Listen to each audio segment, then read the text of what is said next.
My parents didn't want children at the Christmas party, including my son. But when I arrived at their house, I saw my sister's 3 kids. They said, "These children deserve to be here." So I told them I was ending their support.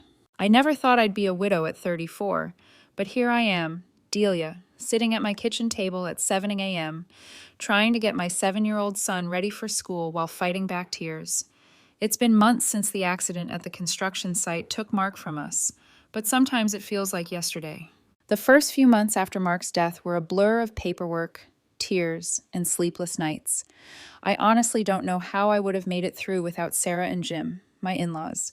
They've been absolute angels, picking Tommy up from school every day so I can focus on work. I stop by their place afterward to get him, and every single time they try to give me money. "Sarah, really, I can't take this," I said last week, pushing back the envelope she tried to slip into my purse. "Delia, sweetie, we want to help," she insisted, her kind eyes meeting mine. "We know the insurance company paid well, but your family, let us do this." She's right about the insurance. The company paid out $300,000 after Mark's death. Between that and my job as a marketing manager, we're doing okay financially. But it's not about the money with Sarah and Jim. It's about the love they show us every day. If only my own parents were half as supportive. Mom and Dad have always made it clear that my older sister Rachel was their golden child, and now they extend that same favoritism to her kids over Tommy. Last weekend was typical. Tommy was excited to see his grandparents, but within 20 minutes, Mom was complaining about his questions. "Why does the clock make that sound?" Tommy asked, pointing to their antique grandfather clock. "How does it work inside?" "Delia, can't you control him?" Mom sighed, rolling her eyes. "He's always asking questions about everything. Rachel's kids never give us this much trouble." Dad nodded in agreement, reaching for his laptop. "Here, Tommy, why don't you play some games instead? Look, I downloaded some new ones." But Tommy didn't want games. He wanted to talk, to learn, to connect. Meanwhile, Rachel's 3 kids sat in the corner completely absorbed in their phones, barely acknowledging anyone's presence. And my parents held this up as the ideal behavior. I've learned to bite my tongue. Growing up as the less favored child, I got used to these comparisons long ago. Now I just shake my head and stay silent when they praise Rachel's parenting while criticizing mine. At least they do help occasionally with Tommy, watching him when I have late meetings or picking him up if both Sarah and Jim are busy. It was supposed to be just another Tuesday dinner at my parents' house. The warning signs were there from the moment I walked in. Mom had made my favorite lasagna, which she usually only does when she wants something. Dad was unusually chatty, asking about work, about Tommy, about everything really. They were building up to something. I just didn't know what.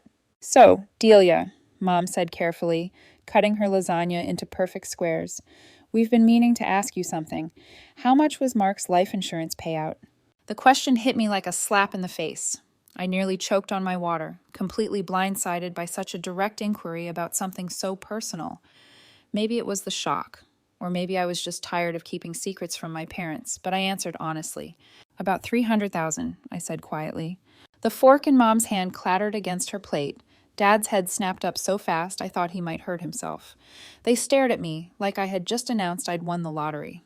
"Well," Mom said, putting down her fork deliberately, "what are you planning to do with all that money?"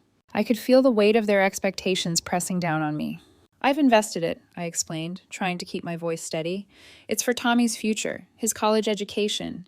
Maybe help him buy an apartment when he's older. Mark and I always talked about—" "But that's years away," Dad interrupted, waving his hand dismissively. "You should be thinking about the present, Delia, about yourself and your family." The way he said family made it clear he wasn't talking about Tommy.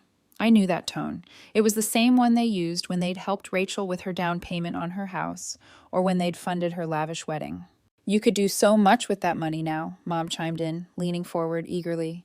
"You could help your family, people who need it today, not save it all for some distant future that might not even—" "I'm not discussing my money anymore," I cut her off, my voice sharper than I intended. The silence that followed was deafening. They both sat back, Dad's face clouding over with that familiar disappointment I'd seen so many times growing up. Mom pressed her lips together in that thin line that always meant trouble. The rest of the dinner passed in tense silence, broken only by the scraping of forks against plates. I thought that would be the end of it.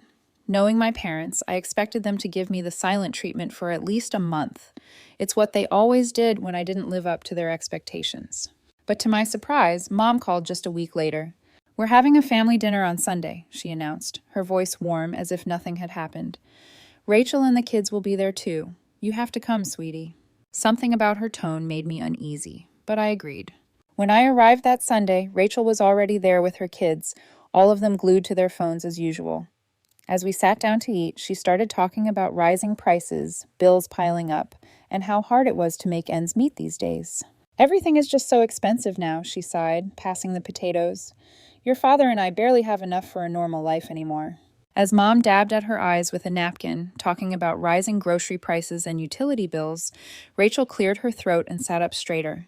"I've been thinking," she announced, looking around the table with that same self-righteous expression she'd worn since we were kids. "Delia and I should help Mom and Dad financially. I'll send them $500 every month. I wish I could do more, but you know how it is. Jack's the only one working, and with kids—" She trailed off, letting that sink in before turning to me with a smile that didn't reach her eyes. "But you, Delia, you should send them $1,000 monthly." "Excuse me?" I nearly choked on my water. "Well, it makes sense," Rachel pressed on. "You earn really well at your job, and you only have one child to support. Plus, with your situation, you have other income now." My blood boiled at her careful avoidance of mentioning Mark's death directly. I wanted to scream that I was a widow, that I didn't have a husband's income to rely on anymore, that the other income she was referring to was meant for my son's future. But Mom was already clapping her hands in delight, and Dad was beaming like it was Christmas morning. "Oh, girls," Mom exclaimed, "you don't know what this means to us." I sat there, torn between anger and disbelief, watching my family's expectant faces. The words of refusal died in my throat. I'd spent my whole life trying to earn their approval, and here they were putting a price tag on it. "Fine," I heard myself say. "I'll do it."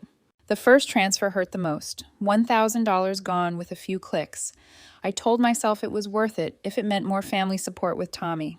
But that fantasy quickly unraveled. "Mom, could you pick Tommy up from school today? Sarah has a doctor's appointment, and I have a late meeting." "Oh, honey, I'm so sorry," Mom's voice crackled through the phone. "I've got such a headache today. You know how my migraines get." This became a pattern. Every time I needed help with Tommy, there was an excuse. Mom was too busy, she was tired, she had errands to run, her back was acting up. Meanwhile, the $1,000 left my account like clockwork every month. One particularly frustrating Thursday, after Mom claimed she couldn't watch Tommy because she might be coming down with something, I called Sarah in desperation. "Of course we'll pick him up," Sarah said without hesitation. "Jim's already heading to the school. He loves their little chats on the drive home. Tommy's been telling him all about their science project." I hung up the phone and sat at my desk, fighting back tears. $1,000 a month bought me nothing but excuses from my own mother, while my mother-in-law dropped everything to help without asking for a penny. December crept up on me that year. We'd always spent Christmas at my parents' house. It was tradition. The whole family gathered there, exchanging gifts, sharing meals, making memories. The call came exactly a week before Christmas. I was helping Tommy with his homework when my phone lit up with Mom's number. "Delia, honey," she started, using that syrupy sweet tone that always preceded bad news. "About Christmas Eve, we've decided to do something different this year. We're having an adults-only party, no children allowed." The pencil I was holding snapped in my hand. "What?" "It's just that we want to do something more sophisticated this year," Mom continued, as if she was discussing something as trivial as changing dinner plans. "You know, wine, adult conversation." "But it's Christmas," I protested, moving away so Tommy couldn't hear. "What am I supposed to do with Tommy?" "Oh, that's easy," she replied, her voice light and dismissive. "You can leave him with Sarah and Jim. They'd love to have him, I'm sure. You'll come by around 7. After hanging up, I stared at Tommy, who was still working on his math problems, completely unaware that his grandmother had just uninvited him from Christmas. My heart ached watching him concentrate on his multiplication tables, his tongue sticking out just like Mark used to. I spent the next week debating what to do. The thought of celebrating without Tommy felt wrong, but skipping the family Christmas entirely seemed too dramatic. Finally, I came up with a compromise. I'd leave Tommy with Sarah and Jim for a few hours, make an appearance at my parents' house to exchange gifts and greetings, then head back to celebrate properly with my in-laws and son. On Christmas Eve, I pulled up to my parents' house alone, a bag of carefully wrapped presents in hand. The driveway was full of cars, more than usual for our family gatherings. Walking up to the front door, I could hear laughter and Christmas music spilling out into the cold December air. I opened the door, and the world seemed to tilt sideways. The house was packed with relatives, aunts, uncles, cousins, but that wasn't what stopped me in my tracks. There, running through the living room with paper crowns on their heads, were Rachel's 3 kids. Near the Christmas tree, I spotted my cousin Linda's children helping themselves to cookies. More kids appeared. In my line of sight, my cousin Mark's twins, my cousin Susan's teenager. The room suddenly felt too hot, too tight.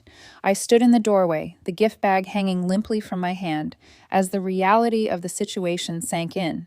This wasn't an adults-only party at all. It was a party where only my son wasn't welcome. I stood frozen in the doorway, my mind struggling to process the scene before me. My Aunt Marie was the first to spot me. "Delia, sweetheart!" She rushed over to hug me, then looked around expectantly. "Where's little Tommy? Don't tell me he's sick on Christmas Eve." Before I could answer, my cousin Peter chimed in.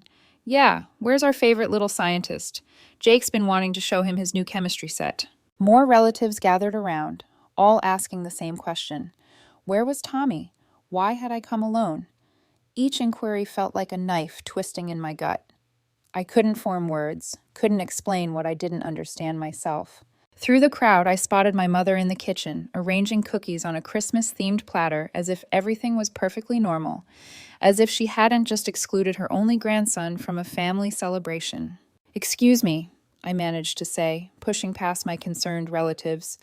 My feet carried me to the kitchen on autopilot, anger building with each step. "Mom," I said, my voice low and controlled, "can we talk privately?" Something in my tone made her put down the platter. I led her into the hallway, away from prying eyes and ears. "You told me this was an adults-only party," I said, fighting to keep my voice steady. "You specifically told me not to bring Tommy, so why are Rachel's kids here? Why are all the cousins' children here?" Mom straightened her Christmas sweater, not meeting my eyes. "Well, that's different." "Different how?" "Those children," she said, gesturing vaguely toward the living room, "know how to behave at formal gatherings. They're well-mannered." I stared at her in disbelief. Well-mannered? Tommy is one of the most polite children I know. His teachers praise his behavior constantly. Sarah and Jim always say, "Oh, Sarah and Jim," Mom interrupted, rolling her eyes. "They spoil him, encourage all those endless questions. The other children, they deserve to be here more. They know their place." As if on cue, a commotion erupted from the dining room. Rachel's youngest son, Kevin, had grabbed a handful of deviled eggs and was throwing them at his sister. The eggs sailed across the room, splattering against Emily's new Christmas dress as she shrieked. I turned back to my mother, raising an eyebrow. Yes, I can clearly see their superior manners on display. Mom's face hardened. "That's just children being children. But when Tommy asks questions about how things work, that's unacceptable behavior. Don't be so dramatic, Delia. He's fine with Sarah and Jim." "I'm leaving," I announced, turning toward the door. "I'm going back to my son." Mom shrugged, examining her manicure. "Fine. Leave if you want to make a scene. But put your gifts under the tree first. We're opening them after dinner." Something snapped inside me. As I stood there, watching my mother's dismissive shrug, before I could second-guess myself, I walked into the center of the living room. I cleared my throat loudly, the sound cutting through the holiday music and chatter. Heads turned, conversations died mid-sentence, and suddenly all eyes were on me. "Several of you have asked why I came alone tonight," I began, my voice stronger than I expected. "Why Tommy isn't here celebrating Christmas with his family?" Rachel started to move toward me, but I held up my hand. "Let me finish. I'm here alone because a week ago, Mom called and told me this was an adults-only party. I was specifically told not to bring Tommy." "What?" Aunt Marie's voice cut through the silence. "But all the children are here." "We didn't know anything about a ban on children," Uncle Steve added, looking confused. Mom stepped forward, her face flushed. "Delia, this isn't the time." "Oh, I think this is exactly the time," I continued, my voice rising slightly. "Because you see, there wasn't really a ban on children. There was a ban on one child, my son, who apparently isn't good enough for this family's Christmas celebration." The room erupted in murmurs.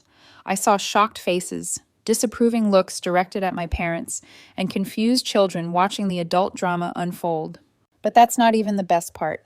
I laughed, but there was no humor in it. While my son isn't good enough to attend Christmas, I'm apparently good enough to send my parents $1,000 every month, and Rachel here sends $500. Rachel's husband Jack's head snapped up. Wait, what? What, 500? The color drained from Rachel's face as Jack turned to her. You're sending your parents money every month? From where? Our account barely covers the bills as it is. Rachel's composure cracked. Her face flushed red as she looked between our parents and her husband. I never actually sent any money, she stammered. Mom and Dad asked me to say I was sending 500 so Delia would agree to help them financially. They said if she thought I was contributing too. The silence that followed was deafening. I watched comprehension dawn on my relatives' faces as they pieced together what had happened, how my parents and sister had manipulated me into supporting them while simultaneously excluding my child from family events. You're telling me, Aunt Caroline's voice rang out, sharp and clear, that you scammed your own daughter out of thousands of dollars?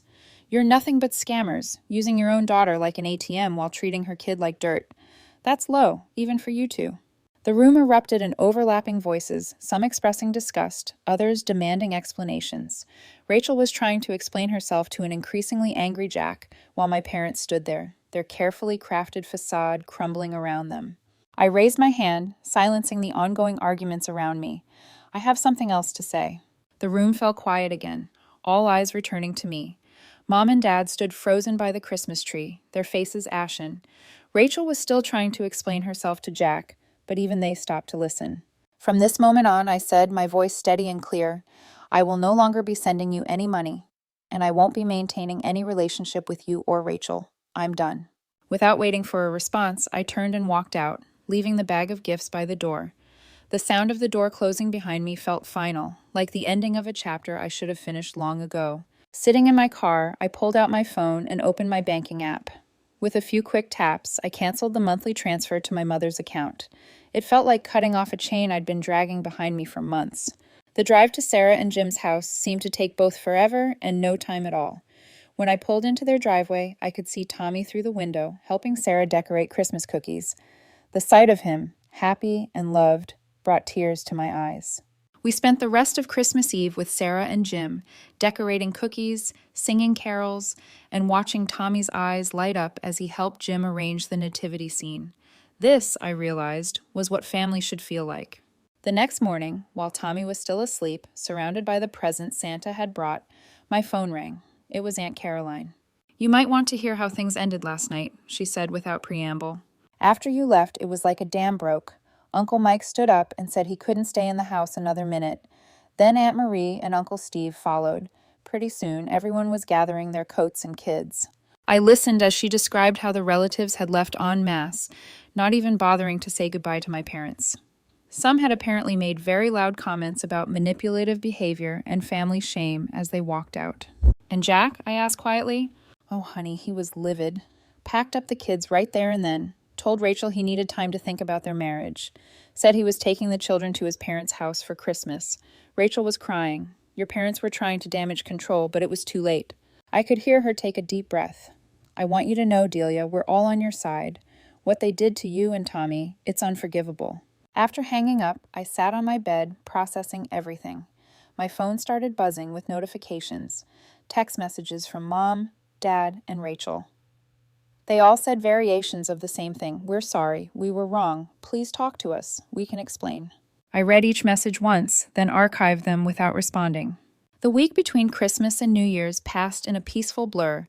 Tommy and I spent quiet evenings with Sarah and Jim, played board games, watched holiday movies, and enjoyed the simple pleasure of being with people who truly loved us both. Then, on New Year's Eve morning, the doorbell rang.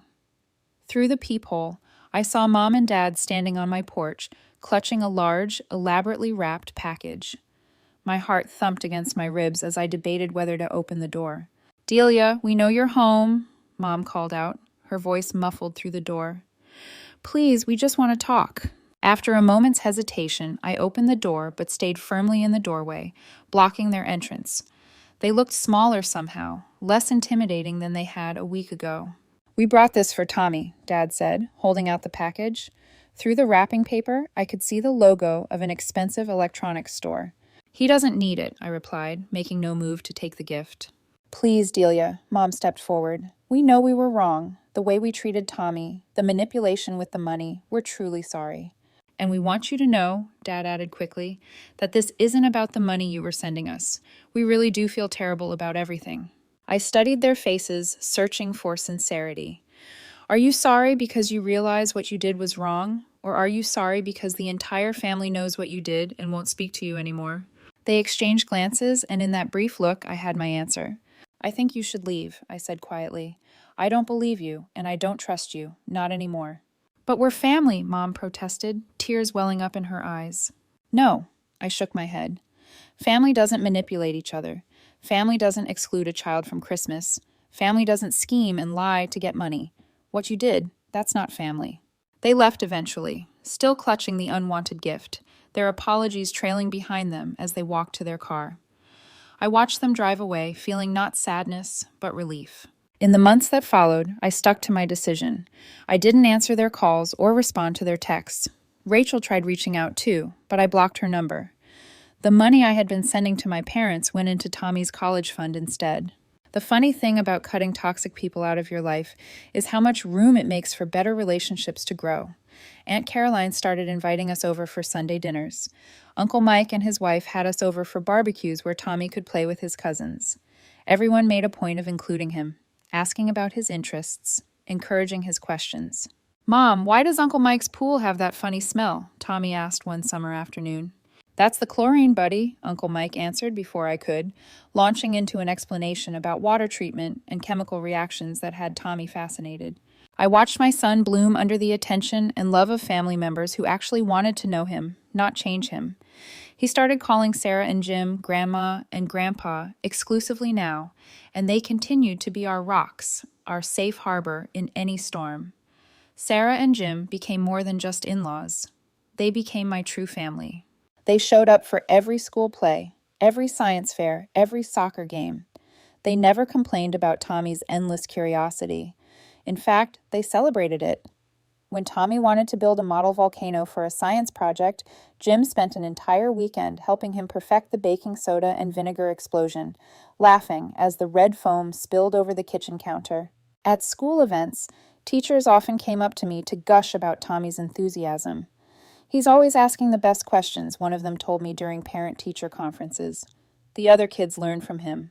Hearing that made my heart swell.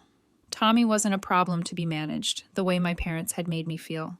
He was a gift, a bright and curious boy who deserved love and encouragement. The more time passed, the clearer it became that cutting off my parents and Rachel was the best decision I had ever made. There were moments when guilt tried to creep in, whispering that maybe I had been too harsh. But then I would remember my mother's dismissive shrug, my father's greedy expectations, Rachel's smug smile as she volunteered me to pay $1,000 a month. And I knew I had done the right thing. Life without them was calmer, happier, more authentic. Tommy began to flourish in ways I hadn't imagined. Free from the weight of rejection, he grew more confident. He started a little science club at school, teaching his friends about simple experiments. Sarah proudly told everyone she met that her grandson was going to be a scientist one day. Sometimes, late at night, after Tommy was asleep, I would sit on the porch with a cup of tea and think about everything that had happened. Grief for Mark still lingered, sharp and aching, but it wasn't crushing anymore. I had found strength I didn't know I possessed. I had lost parents, a sister, and the illusion of their approval, but I had gained something far greater, the peace of knowing that Tommy and I were surrounded by people who genuinely cared for us. Months turned into a year. Holidays that once felt heavy with dread became filled with warmth. Christmas at Sarah and Jim's was magical, Tommy helping decorate the tree, Jim reading The Night Before Christmas, Sarah baking pies while humming carols.